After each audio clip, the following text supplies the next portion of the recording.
Oi, gente, a santa paz de Deus com todos, uma excelente noite para todos nós. Eu espero que nós sejamos dia a dia tocados pelo Espírito Santo de Deus. Bom, hoje foi um dia bem corrido, eu estou quase fazendo um vlog, né, do canal, mas não tem jeito, a gente faz o que consegue fazer.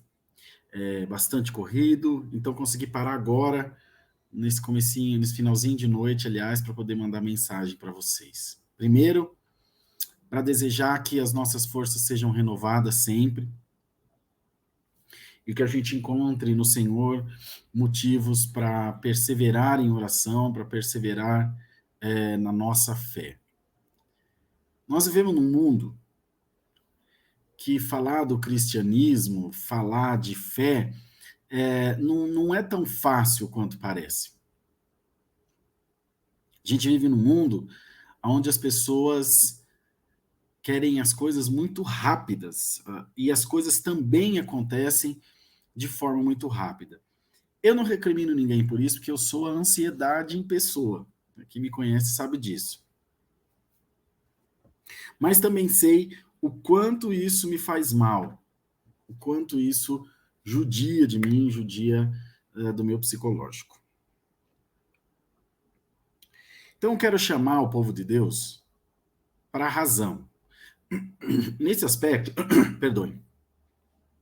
Nesse aspecto, a razão que eu quero dizer é de razoabilidade, de não de estar certo ou errado, mas de ponderar, de tentar algum equilíbrio entre a nossa fé, aquela fé espiritual, aquela fé que vem de Deus aos corações, e para aquilo que nós vivenciamos no nosso dia a dia. Veja um exemplo. A palavra diz o seguinte: se o homem tiver o que comer e com o que cobrir-se, né, falando de roupa, com isso esteja contente. Então, aí a gente vai pegar o pé da letra e diz, bom, se eu tiver uma comida e uma roupa, eu não tenho que reclamar de mais nada. Esquece carro, esquece casa, esquece viagem, esquece emprego, esquece dinheiro, esquece celular, esquece computador.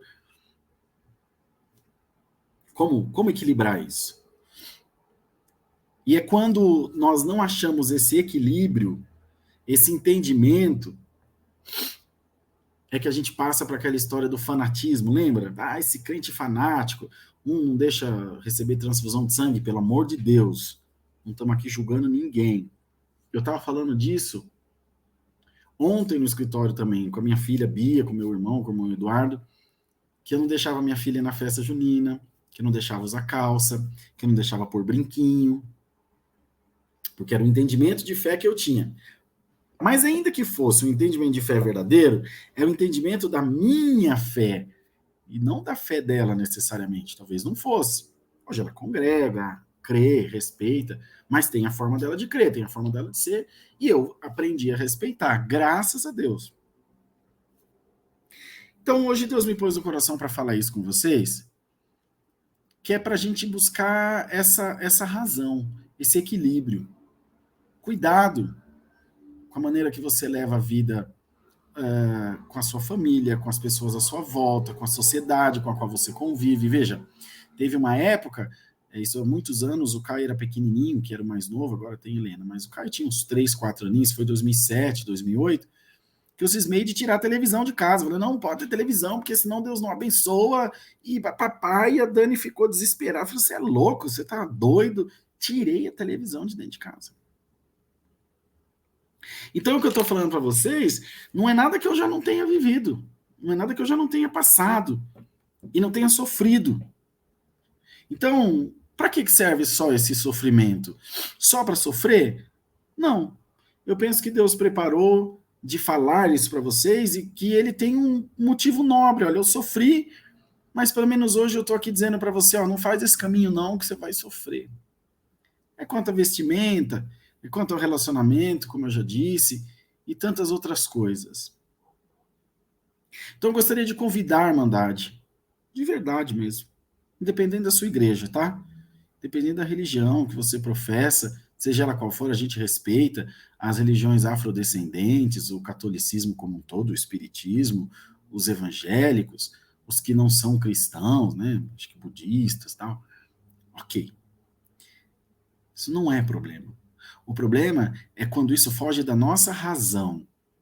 Sabe quando a palavra fala, e eu como cristão vou usar sempre a Bíblia como meu argumento, mas acho que a gente vai poder concordar nisso aí com todo mundo. Quando a palavra fala de culto racional, você já parou para pensar? O que é um culto racional? É um culto inteligente. É um culto do qual eu sei exatamente o que eu estou fazendo, como estou fazendo e para quem estou fazendo. Então, quando eu vou na igreja para me mostrar, ou quando eu vou na igreja para tentar manter o estereótipo da minha fé para que as outras pessoas vejam, ou como eu me visto X ou Y, ou tenho X ou Y comportamento, que é para que as pessoas vejam o meu testemunho, isso não é um culto racional a Deus. E o culto não se faz só na igreja, vocês sabem, o culto faz em casa, faz no seu coração, faz tomando banho, faz deitado na cama. Você é a igreja viva, onde você for, você é a igreja.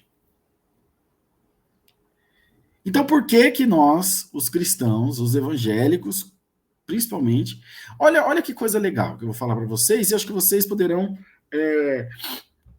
constatar isso aí. Coisa mais difícil é você dizer assim, o católico ele se distingue em dois grupos, o praticante e o não praticante. O praticante é aquele que vai às missas regularmente, toma comunhão, se confessa, participa ativamente da igreja, e o não praticante é aquele que vai lá no casamento, vai num funeral, lá de vez em quando vai pagar uma promessa, ou vai nunca. Mas ele continua católico. Ele pode não ser praticante, mas eu sou católico, não praticante. O evangélico não. Ele para, ele larga, ele cai no mundão, ele se decepciona com a fé e causa em nós um espanto quando eu deixo a minha fé, porque traz a conotação de que Deus falhou. Deus me sacaneou, então eu estou largando esse negócio de Deus, de igreja, porque Deus pisou na bola comigo. Agora eu pergunto para vocês, é razoável, é possível acontecer uma coisa dessa? Fala para mim. A perfeição falhar? Que é Deus?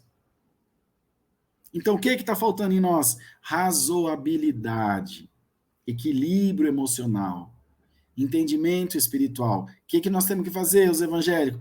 Meter a cara na Bíblia, estudar, ler. Tira um tempinho do seu dia para você aprender. Tem tanta coisa bacana na internet. Teve dúvida? Pergunta, busca. Hoje em dia a informação está aí, ó, na nossa mão, é só pegar. E quando a gente vai tendo esse entendimento, veja, irmãos, João, por exemplo, quando foi exilado na ilha de Patmos, imagina a compreensão de Cristo que ele precisou ter para ficar lá naquela ilha cultuando sozinho, a sanidade que ele precisou ter. Apóstolo São Paulo, esperando a morte, naquela masmorra romana.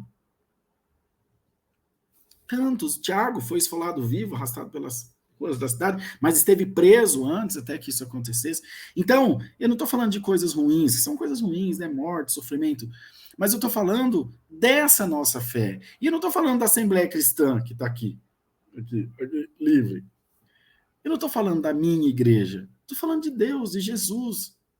Que talvez você seja um evangélico não praticante, um cristão, então, não praticante. Tudo bem que você não seja praticante, mas que você não deixe de ser cristão. Você entende?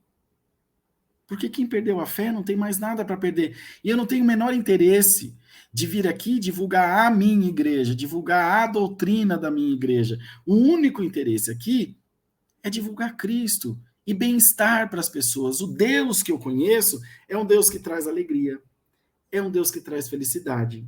Não é um Deus maldoso que mata, que judia, que põe doença, mas que essas coisas são consequências, são inerentes da vida, e que ele está ali sempre para me ajudar. Ele não é meu empregado, ele é meu ajudador. Eu sou servo dele. Eu o tenho como meu Senhor. É a única fé que eu conheço. E que ninguém me ensinou. Da onde você tirou isso? Não sei. Mas é o que vem no meu coração, é assim que eu vivo. É assim que eu mantenho a minha sanidade. Quando eu peguei o caixãozinho do meu filho desse tamaninho e fui colocar numa cova, é razoável? Eu poderia... Por que Deus blasfemar e dizer... Por que Deus fez essa sacanagem comigo? Eu quero saber de igreja nada, eu vou cair na gandaia e aproveitar a minha... Eu entendi que ele viveu menos. Dói. Todos nós sofremos. Ainda dói. Mas se eu não fosse crente, ele teria morrido do mesmo jeito. Se eu fosse do candomblé, ele teria morrido do mesmo jeito. Estava destinado, estava escrito, tinha que ser assim. Ah, foi erro médico, foi culpa do Bolsonaro. Ih, irmão. Tem uma diferença de conformismo, que você fala, deixa como tá para ver como é que fica, e de resignação.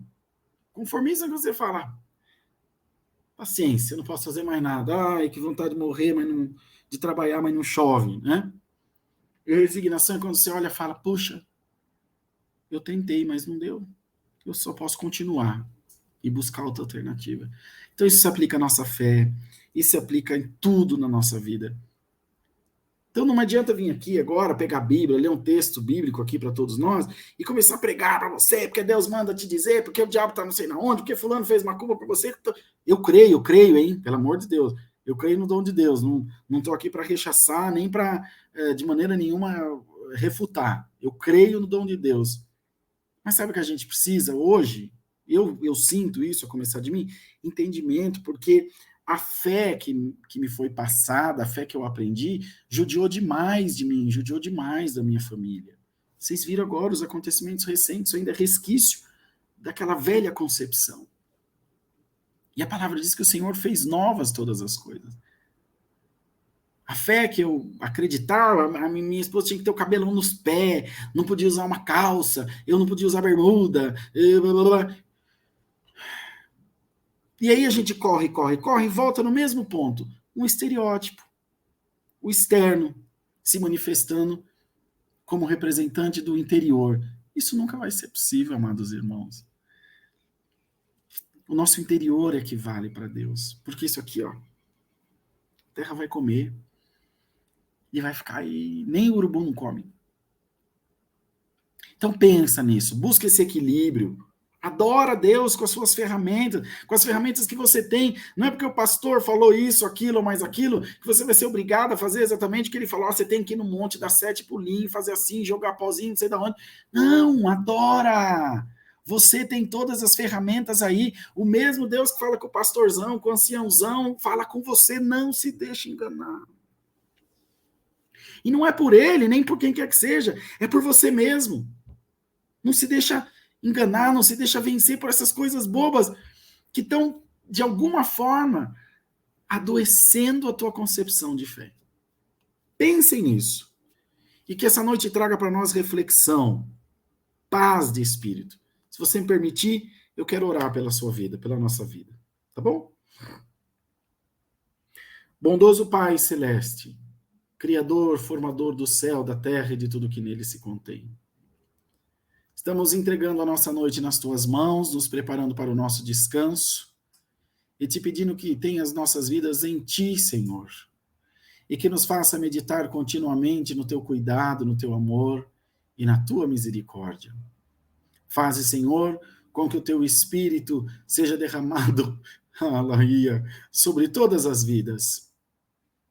Faze, Senhor, com que a tua graça alcance todos os corações e que nós vejamos no dia a dia, no nosso dia a dia, o esclarecimento, a luz maravilhosa que vem de Jesus Cristo, nosso Senhor. Nós repreendemos agora todo mal, toda tristeza, todo pensamento ruim, toda investida do adversário contra a vida do teu povo, que seja repreendido agora no nome do Senhor dos Exércitos, e que nós vejamos a tua luz sobre a nossa vida. Pai nosso que estás nos céus, santificado seja o teu nome. Venha a nós o teu reino e seja feita a tua vontade, assim na terra como no céu. O pão nosso de cada dia nos dai hoje e perdoa-nos as nossas dívidas, assim como nós perdoamos aos nossos devedores. E não nos induzas à tentação, mas livra-nos do mal, porque teu é o reino, o poder e a glória para sempre. Amém. Deus que abençoe muito a nossa noite. Ó, tá passando o endereço aqui, ó. Próximo culto presencial, quinta-feira, depois de amanhã, dia 7 de outubro, às 20 horas, quinta às 20 horas, na Alameda Grajaú, 129 aqui em Alphaville. E domingo às 18h30, no mesmo endereço, a nossa Santa Ceia. Vem congregar. Vem da glória a Deus conosco. Nós vamos estar esperando vocês. Continue orando por nós. O salão já está fechado. Só falta assinar o contrato. Ó, segredinho. Essa semana eu passo o endereço para vocês. Vai começar a reforma. Mas aqui no centrinho de Barueri, chupetinha no mel, do lado do trem. Vai ser muito bom para vocês poderem vir congregar com a gente. Uma noite de bênção. Se cuida, meu. Juízo. Não se deixa vencer por esse pensamento doido, tonto, esse extremismo que vai acabar matando a tua fé. Deus te quer feliz. Um adorador só é adorador se for feliz de verdade. Paz e graça. Boa noite. Juízo, hein? Deus te ama, não esquece disso.